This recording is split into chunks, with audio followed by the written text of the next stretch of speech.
Merci. A bientôt.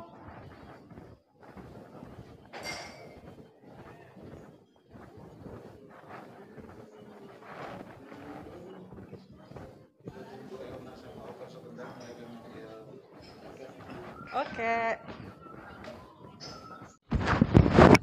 Mas Herman, tadi kan Mas Herman udah cerita gimana sampai Mas Herman nyampe di Belanda. Sekarang aku kepengen tahu nih, teman-teman juga pengen tahu tentang diaspora. Pak Herman itu bisa nggak cerita dari awalnya tuh tentang diaspora? Karena honestly kita banyak nih orang Indo di tempat aku ya, di Tulus di sini belum tahu secara mendetail apa itu diaspora, apa yang udah dilakukan diaspora, apa tujuan mereka, and then kapan diaspora itu dibentuk, lalu siapa pemimpin atau apa ya itu disebutnya, pemimpin, leadernya diaspora, organisasinya seperti apa, and then wala seperti itu. Saya mesti mulai dari mana nih, Mbak Novi? Pertanyaannya bagus sekali, tapi banyak, sangat banyak, bisa lama kita bicara. Tapi saya coba fokus ke beberapa poin aja ya yang sangat relevan dan sangat penting dan sangat singkat. Jadi kalau diaspora itu sebetulnya kan istilah yang sudah dikenal oleh banyak orang, oleh dunia. Itu adalah orang yang tinggal bukan di negeri asalnya. Memang dulu menceritakan tentang orang-orang Yahudi yang terdiaspora, yang dispersed ke segala macam negara-negara karena mereka melarikan diri ya, karena dia diusir gitu. Tapi sekarang istilah diaspora itu sudah menjadi istilah dunia, masyarakat dunia itu yang merepresentasikan orang-orang yang tidak tinggal lagi di negara asalnya. Seperti kita ini, betul, iya. Tidak tinggal lagi di negara asalnya, tetapi masih menjalin hubungan batin dengan negara asalnya.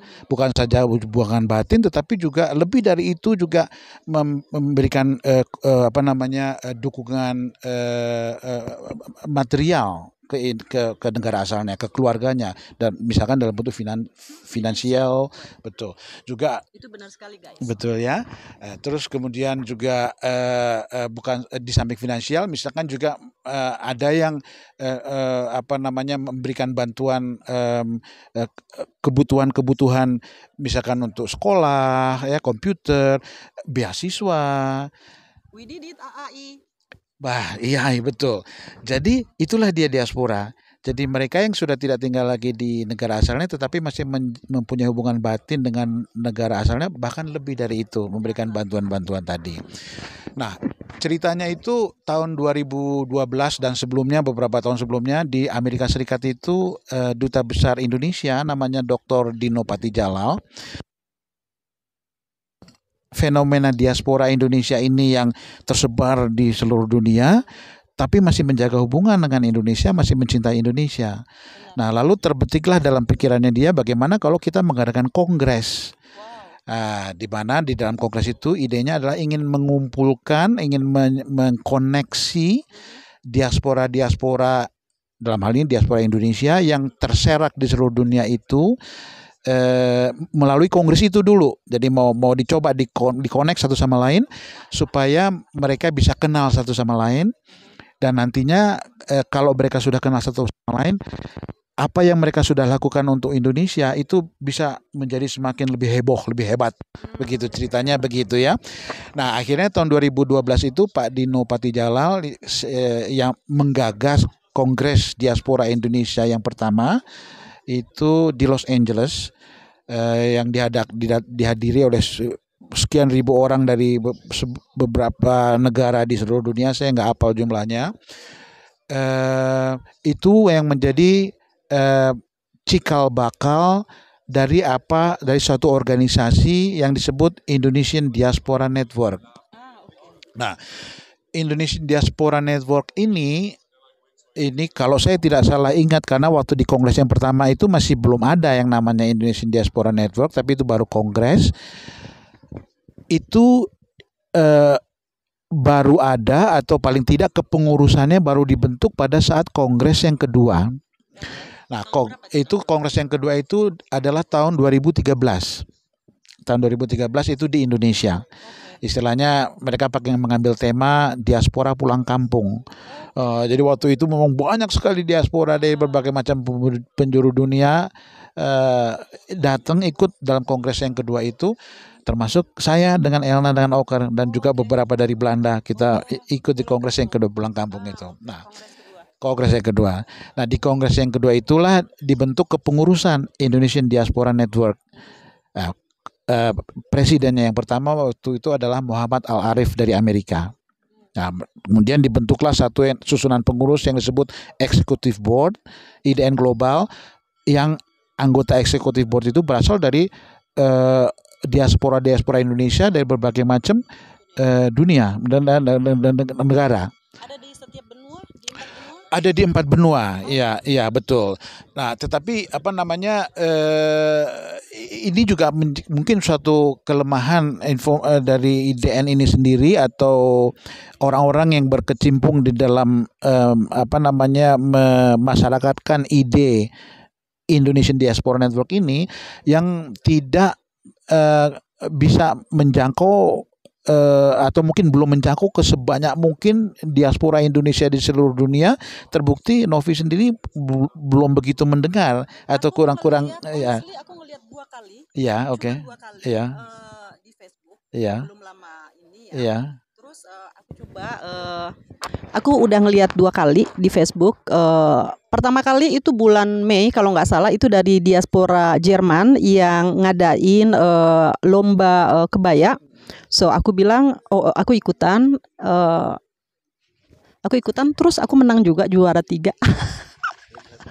Terus aku ngelihat di Facebook itu dengan Pak siapa aku lupa, and then aku kontak dia untuk tahu sedikit tentang diaspora. Menarik sekali. Cuman aku pikir aku tahu banyak teman-teman aku yang belum tahu. So makanya aku bikin YouTube ini, karena kita kan diaspora semua nih ya, supaya kita tahu, supaya nggak cuman aku supaya kalian bisa tahu semua guys, apa aja sih usaha diaspora untuk kita nih ya, supaya yang kehilangan warga negara mungkin bisa mendapatkan kewarganegaraannya. Apa aja usaha mereka, sudah sejauh mana, and then pengen tahu juga gimana reaksi pemerintah Indonesia dengan diaspora yang udah memberikan cinta, tetap berbakti kepada tanah air walaupun kita udah jauh, tapi hati kita tuh tetap gimana itu istilahnya? Jauh di mata, dekat di hati. Walah, jauh di mata, dekat di hati, hampir lupa aku. Walah, seperti itu, Pak. Ya.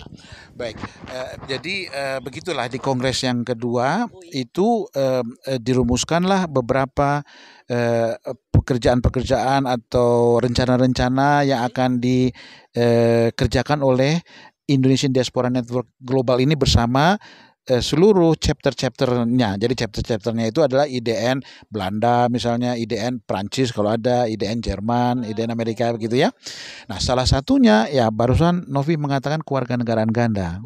Nah, itu sudah sejak kongres yang pertama malah tahun 2012 itu 5.000 diaspora Indonesia mengajukan tanda tangan untuk kewarganegaraan ganda. Nah, waktu itu 3 diaspora kita, itu saya ingat namanya, itu Indah Morgan, Reni Malon, sama Noning Halat, semuanya dari Amerika. Kalau Indah Morgan dari Inggris.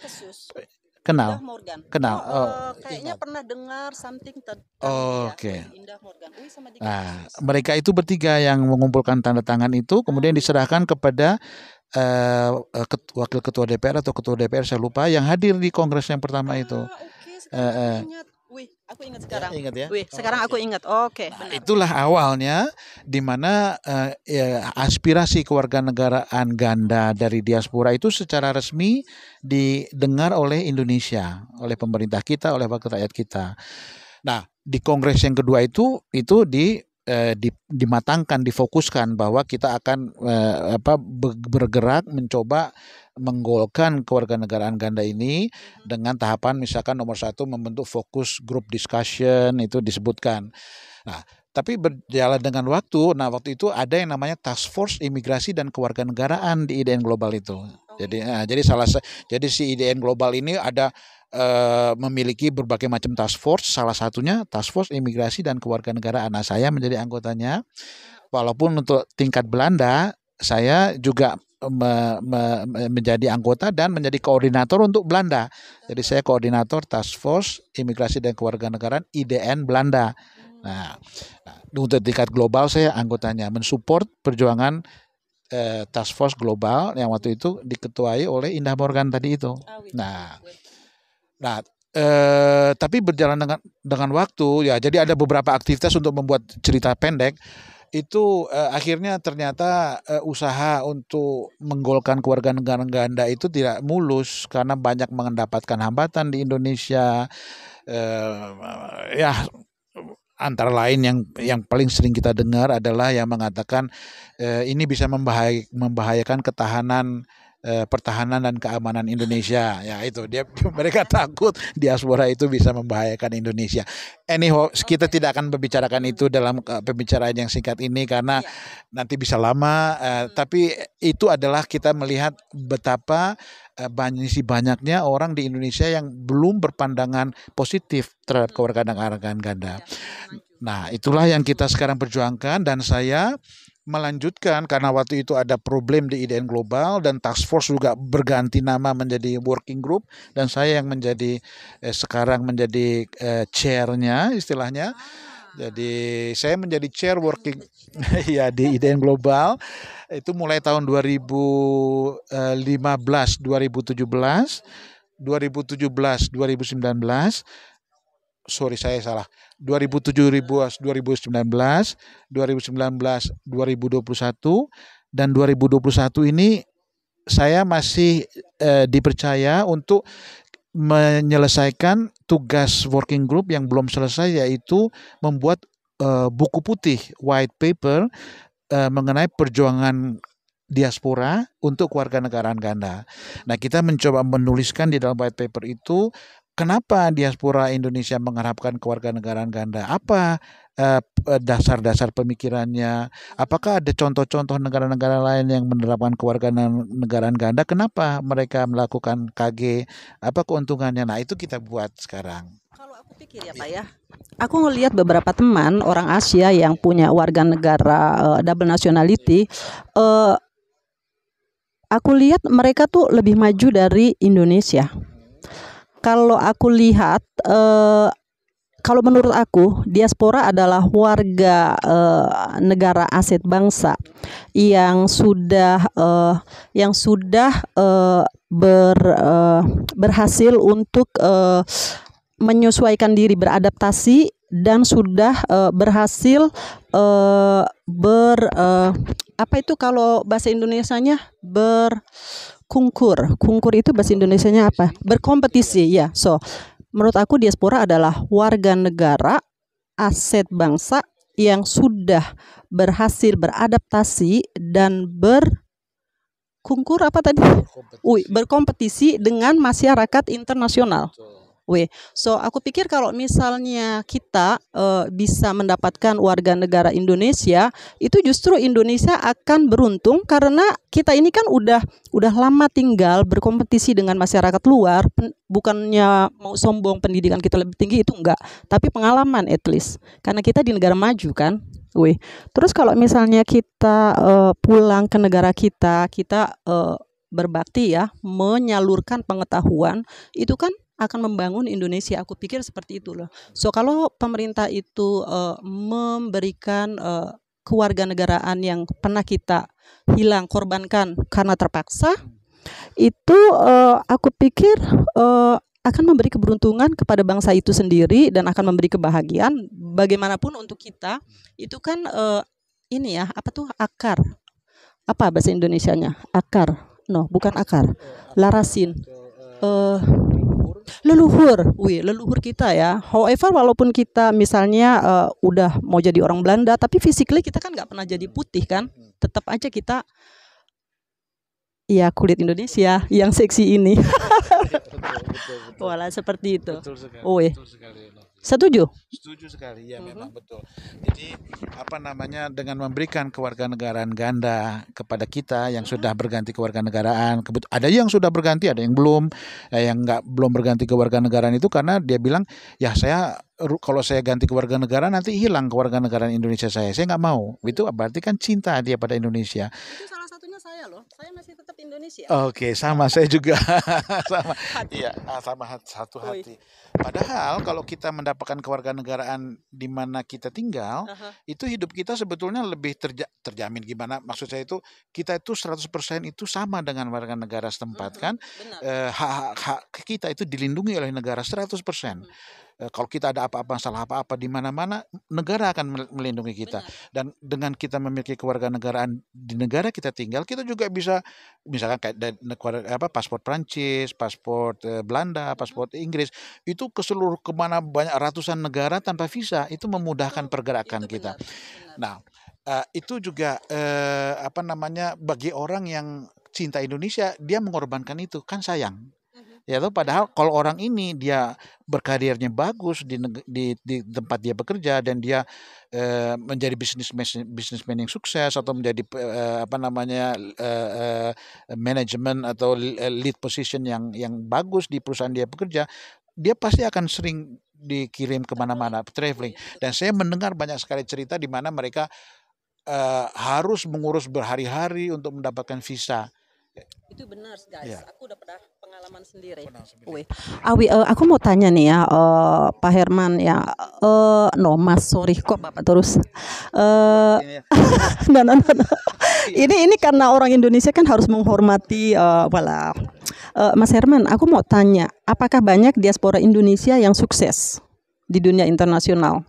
Karena aku tinggal di desa kecil, ibu-ibu dengan 2 anak, banyak kegiatan ngerawat anak, bekerja. So honestly aku nggak terlalu banyak baca. So aku cuman mau dengar dari Mas Herman nih, apakah banyak diaspora yang sukses di dunia internasional? Ini salah satunya, ini Novi ini yang sukses di dunia internasional. Artinya di Perancis bekerja, mendapat pekerjaan yang mapan, itu menurut saya sudah sukses. Karena sukses itu gradasinya macam-macam ya kan. Yang kalau kita bicara yang super sukses itu ada Sehat Sutarja. Aku mau super sukses. Oke, ya. Mudah-mudahan suatu saat akan super sukses, memiliki banyak hotel. Okay. Oh no. Okay. Nggak mau hotel atau apapun. Aku mau jadi YouTuber yang berbagi banyak pengalaman, astuce, apapun yang berguna dalam hidup ini untuk kebaikan manusia. Itu yang aku mau. So don't forget to subscribe ya guys. Asik, kita doakan buat Novi ya, mudah-mudahan. Nah, itu Sehat Sutarja salah satunya kan. Dia itu adalah Sehat Sutarja. Dia itu owner Marvel, ini saya lupa nama perusahaannya, tapi itu adalah perusahaan pembuat chip. Saya lupa persis, tapi dia adalah di Amerika tinggalnya. Nggak benar ya, betul. Nah, itu Sehat Sutarja. Lalu kemudian kalau misalkan olahragawan, ya, kita dengar misalkan dari Belanda, pernah dengar Joyo Di Kromo, saya juga nggak hafal namanya. Ya, dia orang Indonesia, dia artinya diaspora Indonesia. Dia punya hubungan darah dengan Indonesia dan dia masih mencintai Indonesia, walaupun dia warga negara Belanda. Siapa lagi? Misalkan Daniel Sahuleka, penyanyi. Benar itu zaman dulu. Aku taunya Anggun. Anggun juga betul. Ya. Karena banyak orang, bukan banyak ya, beberapa kadang bukan karyawan maksudku. Kalau tamu datang ke sini ya, datang ke Lourdes gitu, ketemu aku, oh Mbak Novi dari Indonesia ya. Nih Mbak Novi kayak Anggun. Aku bilang iya, cuman beda nasib. Anggun terkenal, aku nobody knows me. Anggun very famous and rich, not me. Ya, tapi in the end, apakah terkenal atau tidak terkenalnya itu kan adalah apakah kita bisa berkontribusi untuk sekeliling kita, atau untuk nomor 1 kepada keluarga kita sendiri, betul kan? Dan untuk diri kita sendiri, kalau kita bisa menjaga, merawat diri kita sendiri, tidak merepotkan orang lain, itu sudah bagus. Di negara orang loh, bayangin, ya kan? Nah, itu yang tadi yang super. Bayangkan seperti saya katakan itu kan ada gradasinya, ada yang super, ada yang enggak yang biasa, ada yang termasuk yang menurut saya apa rendah. Ini saya Seruput mesti dulu, ya. Pak. Seruput dulu ya, Pak ya. Iya. Walah. Thank you. Monggo, monggo. Aku seruput juga dong. Seruput juga dong ya. Itu at least adalah mereka yang bisa survive dan dia tetap menjaga hubungan dengan Indonesia. Benar. Somehow dia masih bisa memberikan dukungan finansial kepada keluarganya. Itu kan juga diaspora yang bermanfaat dan menurut saya sukses. Karena untuk kita bisa survive di sini, kita harus bisa berkompetisi Itu benar dengan lawan kita yang berbahasanya lebih fasih dari kita, Benar. pengetahuannya juga lebih baik dari kita karena dari kecil mereka mendapat pendidikan di sini. Kita Benar. ada yang memang sudah lahir di negara tempat kita tinggal seperti kayak anak saya. Iya. Kompetisinya mungkin lebih sederhana. Benar. Karena dia dari kecil sudah berbahasa Belanda. Anak Novi juga. Iya. Tapi kita ini yang umur 20-an ke luar negeri, waduh itu perjuangannya luar biasa. Benar. Saya agak gatal sedikit ini. So, aku ini ya Pak. Aku ambil tempat. Perjuangan untuk datang ke negara orang itu nggak mudah. Aku ingat sekali ya, pertama kali aku datang ke Perancis, aku nggak bisa ngomong bahasa Perancis. Aku pernah belajar di bahasa Perancis di apa itu namanya ya, di Jalan Wijaya. Apa itu namanya ya? Pokoknya tempat belajar bahasa Perancis ya. Cuman karena pekerjaanku itu banyak menyita waktu, so akhirnya aku kursus di situ cuman bayar, tapi datang tuh sekali-kali aja karena tiap malam aku nggak hampir tiap malam aku pulang kantor itu pasti udah jam 6, sementara kursusnya mulai jam 6, so akhirnya aku jarang datang karena aku juga kadang harus entertain dengan klien. So datang ke Prancis aku cuman bisa bilang bonjour, merci, je t'aime, au revoir, itu aja. So, begitu datang di Prancis ya, aku tiap hari belajar bahasa Prancis. Malamnya aku harus belajar nyetir. Itu kan harus pakai teori dulu ya Pak ya. Zaman dulu tuh nggak ada Google, nggak ada kamus. So, kalau aku punya kamus kecil, kalau aku nggak ngerti, itu aku harus nyari katanya dulu di kamus kecilku yang kadang nggak aku temuin. So, aku harus nebak-nebak, oh mungkin kira-kira kayak gini. So, itu perjuangan kita yang nggak mudah. Belum beradaptasi dengan budaya yang juga nggak mudah. Iya Pak ya. Dan sekarang kita sudah beradaptasi, keterbukaan pikiran kita itu saya yakin akan bermanfaat untuk Indonesia. Karena walau bagaimanapun juga Indonesia adalah bagian daripada negara-negara yang ada di seluruh dunia ini yang harus juga membuka diri, harus bisa bekerja sama, berpikiran luas dengan negara manapun juga. Ya begitu. Nah sekarang kalau misalkan banyak ada sekarang di Indonesia, kalau kita mengikuti situasi yang terjadi belakangan ini, adanya pengkotak-kotakan kelompok-kelompok ya, orang-orang ada yang istilahnya dibilang ada yang kadrun lah, ada yang apa segala macam itu ya toh, ada kemudian ada orang-orang yang ingin mendirikan negara syariah di Indonesia. Itu kan berarti apa namanya suatu hal yang sangat disayangkan, yang saya pikir kita diaspora di seluruh dunia ini yang sudah tersebar di seluruh dunia, yang bisa beradaptasi dengan negara di mana mereka tinggal, itu bisa memberikan masukan kepada saudara-saudara kita di Indonesia. Kita tidak perlu harus menutup diri, harus menjadi satu negara yang misalkan yang hanya mengkhususkan kepada satu kelompok, dalam hal ini agama tertentu saja begitu. Padahal Indonesia kan negara Bhinneka Tunggal Ika. Nah, lihatlah diaspora kita yang berbekal Bhinneka Tunggal Ikanya dulu yang kita belajar di Indonesia, kita mendunia. Kenapa kok sekarang di Indonesia malah enggak? Betul. Ya, betul kan? Jadi itulah memang kalau kita bisa berkontribusi melalui Indonesian Diaspora Network ini, kalau kita semakin membuka koneksi satu sama lain, karena ada 3 moto Indonesian Diaspora Network ini, ada 3, yaitu connecting the dots. The dots itu adalah diaspora, ada di Amerika, Perancis, Jerman, Belanda, itu kita terkonek. Kayak sekarang Novi sama saya terkonek. Nanti kita connecting ya. Nanti Novi dengan teman-temannya connect lagi kemana, jadi satu network ya. Kalau komputer itu satu network yang besar sekali. Connecting the dots, kemudian expanding opportunities. Jadi kita mengexpand kesempatan-kesempatan baik buat kita sesama diaspora untuk bekerja sama, membangun bisnis. Siapa tahu nanti Novi sama saya bisa bikin kita perusahaan Belanda Perancis. Kita akan bikin pabrik tempe. Wih, Itu dia. Ada yang malah orang Inggris yang bikin. Iya, karena aku lihat itu apa tuh namanya pabrik hari ini banyak sekali orang yang mau jadi vegan atau vegetarian. So mereka banyak yang mulai nggak mau mengkonsumsi daging. Mereka tuh maunya ya larinya ke tempe, tahu seperti itu. Benar kan ya? Betul. Nah itu bisa diantara diaspora sendiri, tetapi juga ide itu bisa merangkul industri tempe di Indonesia. Ya tuh ini ada kebutuhan pasar tempe di sini. Kamu bisa nggak bikin tempe kualitas baik? Saya yang membantu mensuplai tempe Anda ke negara ini. Nah itu kan berarti kontribusi diaspora untuk Indonesia ya. Jadi itu expanding opportunities ya untuk kita sesama diaspora dan juga untuk Indonesia. Karena kalau kita bisa menyalurkan berarti opportunities dari Indonesia kan untuk keluar besar gitu. Nah yang ketiga itu motonya adalah sharing prosperities. Jadi kita walaupun sudah lama udah di luar negeri, udah hidup cara pandangnya udah seperti orang barat ya, orang luar negeri, tapi kita tetap memperhatikan Indonesia itu kan berarti wujud dari sharing prosperity. Kita ingin membagi kebahagiaan kita dengan Indonesia. Nah, juga dengan sesama kita diaspora Indonesia. Nah, ini 3 moto inilah yang menjadi istilahnya itu mungkin visi, tapi saya belum berani mengatakan visi karena saya mesti lihat lagi secara jelas visi di IDN global itu apa. Setiap kita bisa ketik ya di internet IDN Indonesian Diaspora Network Global. Nanti bisa baca nanti di situ visi misinya. Tapi yang saya hafal sekali itu adalah 3 moto itulah yang menjadi moto waktu kita melakukan kongres yang pertama dan sampai sekarang moto itu masih berlaku. Nah,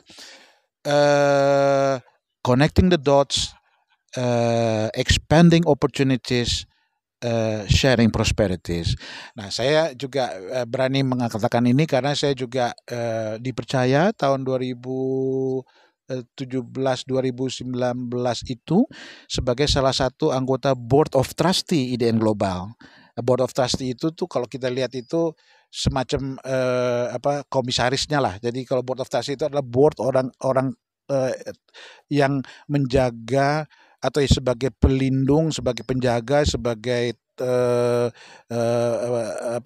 sebagai orang kepercayaan lah ya. Jadi kita berfungsi untuk membuat orang lain percaya sama IDN Global, Board of Trustee. Nah itu ketuanya waktu zaman saya menjadi anggota adalah Pak Dino Patijalal. Pak Dino itu bukannya pernah menjabat menteri? Pak Dino itu dia adalah duta besar Indonesia untuk Amerika Serikat yang menggagas Kongres Diaspora Indonesia yang pertama. Kemudian dia sempat menjadi wakil Menteri Luar Negeri. Kemudian dia mengundurkan diri dari Kementerian Luar Negeri, dia sekarang berusaha sendiri. Nah, tapi Pak Dido ini karena dia itu cinta sama diaspora, sampai sekarang dia terus diminta sebagai chairman dari Board of Trustee. Anggotanya beda-beda, bisa ganti-ganti, tapi chairmannya tetap dia terus karena orang sangat appreciate dia dan mengharapkan dia tetap terus berjuang untuk diaspora Indonesia karena gagasan dia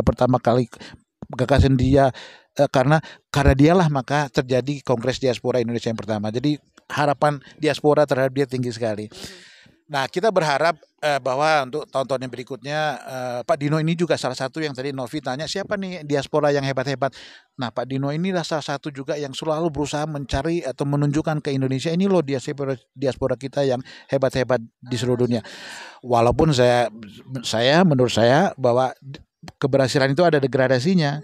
Bukan berarti bahwa yang berhasil itu adalah yang hebat-hebat itu. Yang biasa-biasa saja tetapi dia bisa survive, bisa berbaur, bisa mengurusi dirinya sendiri, itu pun juga berhasil menurut saya. Jadi jangan kecil hati, ya begitu. Nah inilah jadi kembali kepada Indonesian Diaspora Network yang saya harapkan dengan bicara ringkas kita ini nanti ada teman-teman yang terinspirasi untuk membentuk IDN chapter. Ya, jadi IDN chapter ini adalah Indonesian Diaspora Network tingkat Perancis. Ini yang nanti kita harapkan nanti bisa menjadi network dengan IDN Global. Nah, jadi IDN Global ini kan terjadi dibentuk ya pengurusnya itu executive board istilahnya dibentuk itu kan setiap 2 tahun sekali pada saat kongres. Nah pada saat kongres itu wakil-wakil daripada IDN chapter itu datang, sorry bukan hanya wakil dari IDN chapter tapi diaspora Indonesia dari seluruh dunia datang yang bisa datang. Nah kemudian dari IDN chapter yang ada itu nanti ada beberapa orang kalau bisa mewakili, itu ada aturan mainnya, itu duduk di executive board.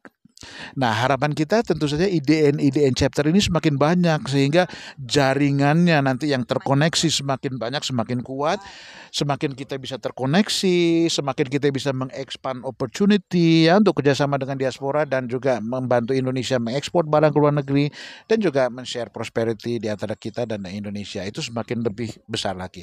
Tapi ini memang perjuangan yang masih terus harus dilakukan dan kita berharap executive board yang sekarang baru dibentuk 2021-2023 terus berusaha keras melanjutkan itu, mewujudkan itu, memperkenalkan IDN global kepada seluruh diaspora Indonesia dan seluruh dunia sehingga dibentuk IDN chapter tadi itu yang mau berkoneksi dengan IDN global. Nah, kita juga berharap Pak Dino Patijalal misalnya tetap berusaha mengendorse diaspora Indonesia, turut memperjuangkan aspirasi diaspora Indonesia karena kalau kita lihat tokoh pemerintah, tokoh rakyat, masyarakat yang memang kuat terhadap diaspora Indonesia saat ini kita lihat Pak Dino. Nah, jadi kalau dia tidak lagi mau membantu kita, saya juga tidak mengharap, betul, mengharapkan Hermansyah begini, wah udah nggak ada yang mau lihat. Iya betul. Susah loh cari yang very smart kayak gini. Kalau bisa aja. Ya. Apalagi dalam dunia aeronautik, Indonesia sebagai negara arsipel itu membutuhkan orang-orang seperti Bapak loh. Karena kan berapa? 17.000 pulau Indonesia punya. Oke. So semua lautan kita butuh banyak pesawat atau kapal terbang. So orang-orang yang seperti Bapak yang sudah berpendidikan tinggi, berpengalaman di luar negeri itu kan nggak banyak ya. So Indonesia, my country is really need you ya Pak ya. So semoga mereka tuh terbuka, nggak ada negative thinking. Dalam hidup ini selalu take and give, normally. Kadang-kadang ada juga sih yang selalu give aja, tapi nggak ada take-nya. It's not fair juga ya Pak ya. Weh, kok Bapak lagi, Mas. No. Karena aku jarang sekali ketemu orang Indonesia. Terus ya jadi ketemu orang Indonesia kayaknya, waduh, dia kayak mesti pakai Pak nih ngomongin. Supaya nggak dibilang nggak sopan. Padahal berkali-kali saya bilang sama Mbak Novin, panggil nama aja karena kita udah biasa ya di sini itu selalu panggil nama. Tuh kan? Akrab ya. Walaupun udah berpuluh-puluh tahun, itu tradisi. Tetap aku pegang. Tanpa aku mikir lagi. Betul. Benar kan ya? Itu didikan orang tua kita ya. That's Indonesian people ya. Walah.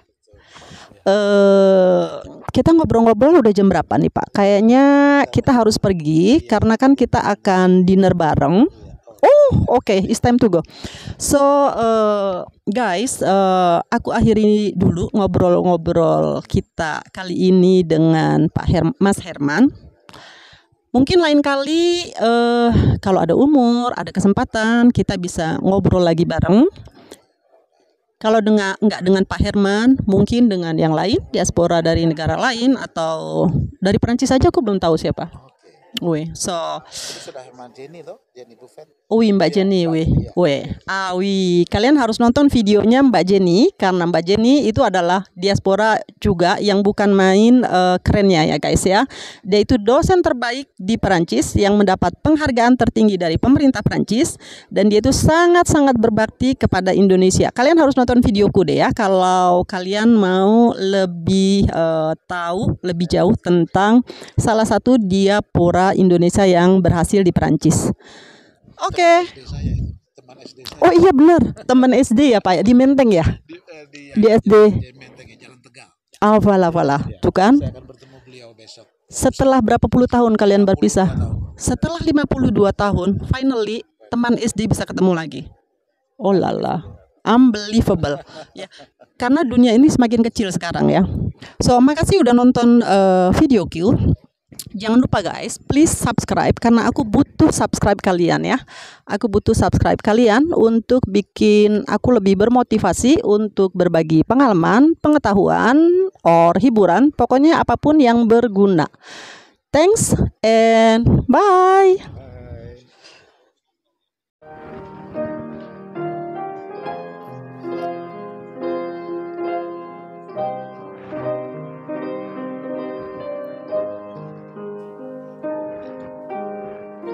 Subscribe.